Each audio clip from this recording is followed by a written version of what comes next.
Some conspiracy theories begin with anonymous witnesses, blurry photographs, and rumors passed between strangers. But others begin with something far more disturbing: a declassified government document. Human remains secretly collected for scientific research. Bacteria released over a major city. Military personnel exposed during classified chemical and biological tests. Plans proposing fabricated attacks against civilians. And experiments designed to manipulate the human mind. For decades, many of these stories sounded too extreme to be true. Then files were released. Investigations were opened, and governments were forced to admit that at least part of the story was real. Today, we are examining 5 lesser-known secret programs and government proposals that sound like conspiracy theories, but are supported by documented evidence. Some questions have been answered. Others may remain hidden forever. Project Sunshine. During the 1950s, the world entered the nuclear age. The United States, the Soviet Union, and other nations conducted atmospheric nuclear weapons tests. Each explosion sent radioactive material into the environment. Scientists urgently wanted to know what that fallout was doing to the human body. One radioactive element caused particular concern: strontium-90. Because it behaves similarly to calcium, strontium-90 can enter the body through food and water before accumulating in bones and teeth. Researchers needed human tissue samples to measure how much radioactive material was entering the population. This led to a classified research effort known as Project Sunshine. The project developed into an international investigation of radioactive fallout in the environment and inside human beings. Researchers collected bones and other tissue samples from around the world. Many of the samples reportedly came from deceased children and infants because younger bones could reveal how radioactive contamination was entering a new generation. The disturbing question was whether families had given proper permission. Evidence examined during later government investigations showed that tissue was sometimes obtained without the informed consent of relatives. Hospitals, doctors, and other organizations supplied samples to researchers, while the true purpose of the program was not always fully explained. In some cases, body parts were transported across borders for analysis. To the scientists involved, the research was considered urgent. They believed nuclear fallout could endanger millions of people, and that human tissue was necessary to measure the threat. But the secrecy surrounding the collection created a serious ethical problem. Families had buried their relatives without knowing that tissue may have been removed and used in classified research.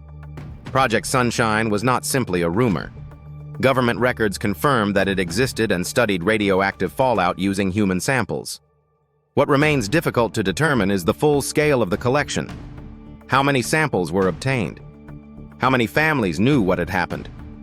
And how many records remain incomplete or undiscovered?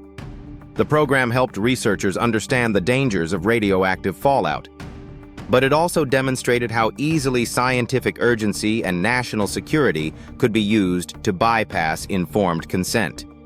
Operation Sea Spray. In September 1950, a United States Navy vessel moved quietly along the coast of San Francisco. From equipment mounted on the ship, military personnel released clouds containing microscopic bacteria. The bacteria drifted towards the city. The people below were not warned. The secret test became known as Operation Sea Spray. Its purpose was to determine how vulnerable a major coastal city might be to a biological attack. Military researchers wanted to know whether bacteria released offshore could travel inland and spread across an urban population. They used organisms that were believed at the time to be relatively harmless. One of them was Serratia marcescens, a bacterium recognized by the reddish pigment produced by some strains. Samples were later collected throughout the region to measure how widely the organisms had traveled. The test was considered successful from a military perspective. The bacteria had spread across a large part of the San Francisco Bay Area. But shortly afterwards, something unusual happened. Doctors at Stanford Hospital identified a cluster of patients infected with Serratia marcescens. One patient, Edward Nevin, died after the infection reached his heart. For years, the military experiment remained secret. When its existence eventually became public, questions immediately followed. Had Operation Sea Spray caused the hospital infections? Had an American citizen died because the military secretly released bacteria over his city? The exact connection remains disputed. Military representatives argued that the organism was considered harmless at the time and that there was no conclusive proof connecting the test to the infections. However, Serratia marquescens is now recognized as an opportunistic pathogen capable of causing serious illness, particularly in vulnerable hospital patients. The operation was only one of numerous biological vulnerability experiments conducted during the Cold War. Cities, transport systems, and military facilities were used to test how invisible particles might spread. The public generally knew nothing about them. Operation Sea Spray reveals a troubling contradiction. The test was intended to protect Americans from biological warfare. But to perform it realistically, military researchers secretly exposed an American city to bacteria. The central facts are documented. The bacteria were released. The population was not informed. And unusual infections were detected afterwards. What may never be conclusively established is whether the experiment directly caused those illnesses. Project 112 and Project SHAD. During the Cold War, American military leaders feared that the Soviet Union could use chemical or biological weapons against troops, military bases, and naval vessels. To prepare for that possibility, the Department of Defense established a large testing program known as Project 112. A maritime section of the program became known as Project SHAD, Shipboard Hazard and Defense. From the 1960s into the early 1970s, tests were conducted on land and at sea.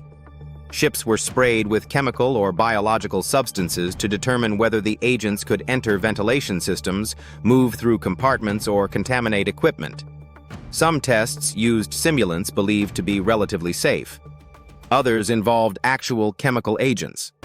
Military personnel helped operate the ships, collect samples, clean equipment, and measure contamination. But many of the service members involved were not given complete information about what they were being exposed to.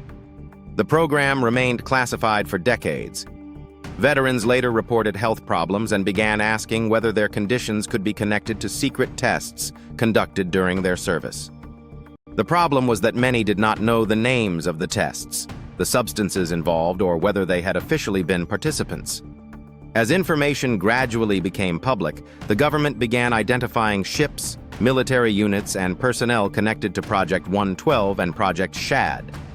The Department of Veterans Affairs now provides information for veterans who may have been exposed. But important questions remain. Were all participants correctly identified? Did military personnel receive enough protective equipment? Were the long-term health effects studied properly? And did secrecy delay medical treatment or disability support for veterans? Reviews have not established that every illness reported by veterans was caused by the tests. Many participants may never have developed related health problems. But the secrecy made meaningful medical investigation much harder. A doctor cannot easily evaluate a patient's past exposure when the patient was never told what substance was used. Project SHAD was designed to discover whether American forces could survive a chemical or biological attack. In the process, some of the people involved were denied the information they would later need to understand their own health. Operation Northwoods. In 1962, tensions between the United States and Cuba were approaching a dangerous level. Fidel Castro had taken power in Cuba. The failed Bay of Pigs invasion had already damaged the Kennedy administration. American officials were searching for ways to remove Castro and reduce Soviet influence near the United States. Against that background, senior American military leaders developed proposals under the name Operation Northwoods. The proposals described incidents that could create public and international support for military action against Cuba. Some of the ideas were extraordinary. The document discussed creating the appearance of Cuban attacks against the United States. It proposed incidents involving an American military base at Guantanamo Bay. It considered attacks on ships. It discussed terrorism that could be blamed on Cuba. One scenario involved creating the appearance that a civilian aircraft had been destroyed. The basic objective was to place the United States in the position of appearing to be the innocent victim of Cuban aggression. Public anger could then provide justification for an invasion. This sounds like one of the most extreme conspiracy theories imaginable. But the document is real. It was prepared by senior military officials and presented for consideration. However, one fact must be made completely clear. Operation Northwoods was not approved or carried out. The proposals did not become an active operation. President John F. Kennedy's administration rejected the plan. There is no evidence that the proposed attacks actually occurred. Even so, the existence of the document remains disturbing. It shows that powerful officials were willing to discuss deceiving the public and manufacturing incidents that could lead to war. Operation Northwoods is frequently used to support theories about unrelated historical events. But the fact that one proposal existed does not prove that every later disaster was secretly organized by a government. The genuine story does not require exaggeration. Senior military planners seriously considered fabricated or manipulated attacks as a justification for invading another country. The remaining mystery is not whether Northwoods existed. It did. The mystery is whether other equally extreme plans were proposed but never preserved, declassified, or discovered. MKULTRA. For years, stories circulated that the CIA was secretly attempting to control the human mind. People spoke about experimental drugs, hypnosis, psychological manipulation, and subjects who did not know they were part of an experiment. The claims seemed impossible. Then, surviving documents confirmed that a covert program had existed. In 1953, the CIA established MKULTRA. The program investigated substances and techniques that might influence human behavior, assist interrogations, produce confusion, or weaken a person's resistance. The research took place during the Cold War, when American intelligence officials feared that rival governments had discovered advanced methods of brainwashing and psychological control. MKULTRA developed into a network of more than 100 sub-projects. Research was connected to universities, hospitals, prisons, foundations, and private organizations. In some cases, institutions received funding through intermediary organizations that concealed the CIA's involvement. Experiments examined drugs, hypnosis, sleep, isolation, sensory deprivation, and other forms of psychological pressure. LSD became one of the substances most closely associated with the program.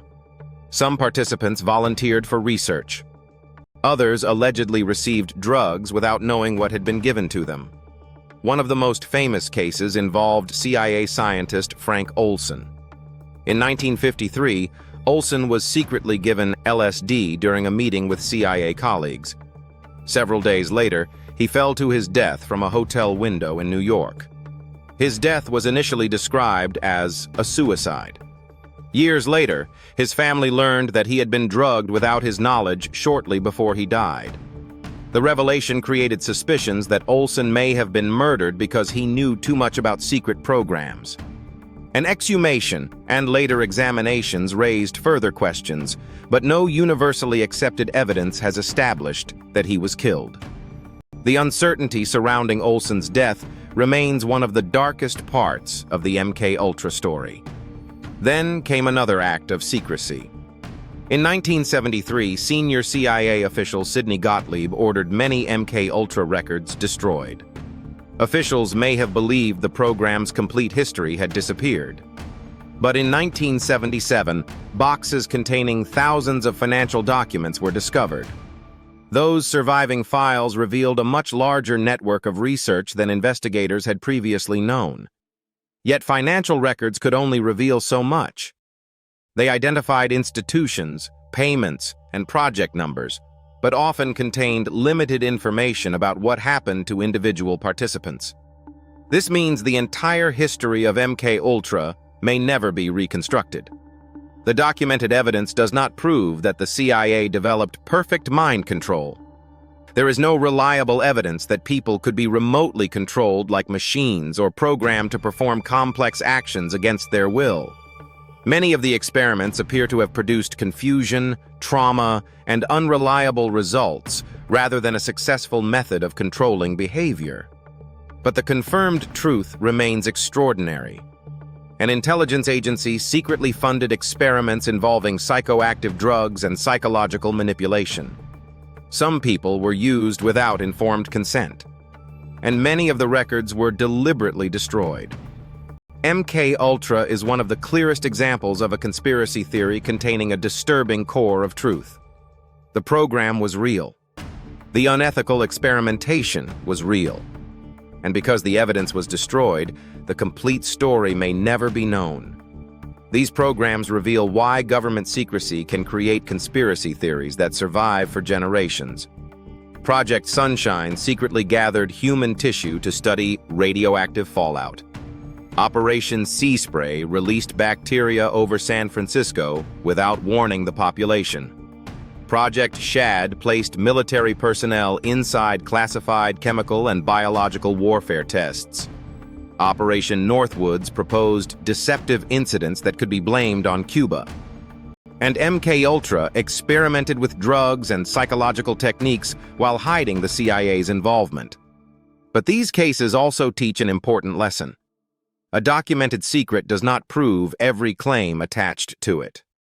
Operation Sea Spray happened, but its connection to later illnesses remains disputed. Project SHAD exposed military personnel during classified testing, but not every health condition reported afterwards can be directly attributed to those tests.